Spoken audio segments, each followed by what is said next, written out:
Macmillan Audio presents Don't Unplug, How Technology Saved My Life and Can Save Yours Too, by Dancy, read for you by the author.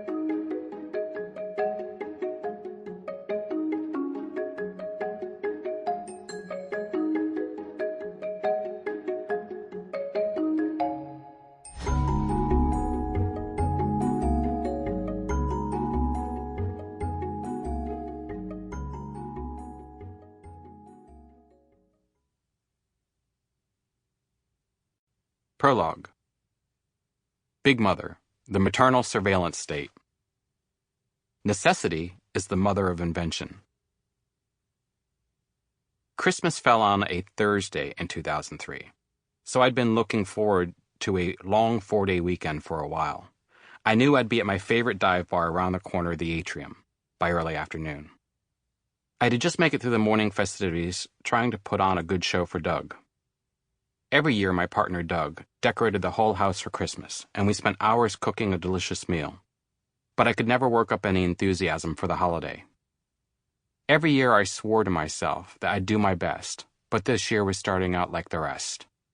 I was sacked out on the couch, a 64-ounce double gulp from 7-Eleven on the table in front of me. Across the living room, my dog, Buster, was lying on the floor, looking about as healthy as I did. His eyesight was failing. He was diagnosed with diabetes 2 years ago. The vet had assured us he'd live a long life as long as we gave him his insulin and watched him closely. But from what I could see, he was getting slower and slower. "What do you think Priscilla's up to this year?" Doug asked with a sidelong glance. Priscilla, my mother, was a distant character in my life. A few months ago, I'd written her an email when I was in a particularly bad state. I just as quickly regretted telling her so much. She wanted to help, but really, how could she? She lived far away with my father, to whom I rarely spoke. She knew nothing of my complicated world. I shrugged my shoulders and lit up my 10th cigarette of the morning. My Uncle Joe, my father's brother, would be arriving any minute. Uncle Joe was a divorcee with anger issues. As he lived not far from us in Denver, he usually turned up for the holidays. I used to think it was nice of us to invite him to visit, but in reality, I probably invited him because it would inevitably start a fight, threaten me, or break things. That destructive nature was familiar to me. It ran deep in my family. His presence gave me a good excuse to go hide in the basement.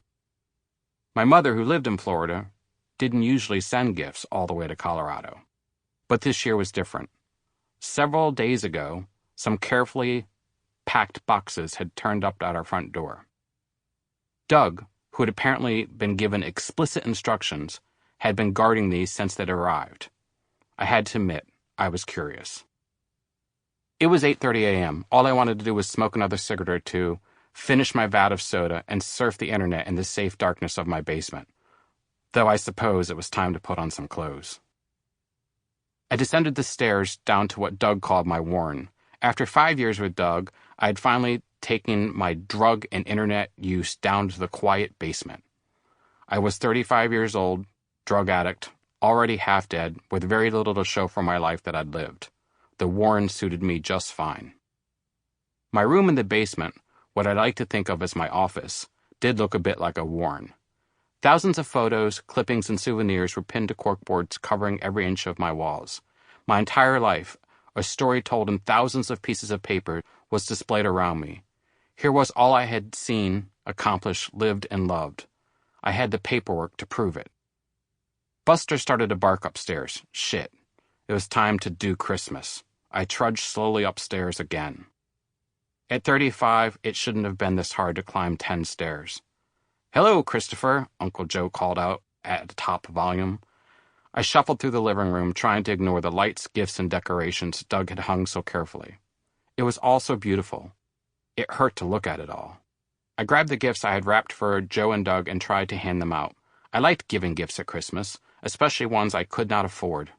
I craved the instant gratification of other people's gratitude.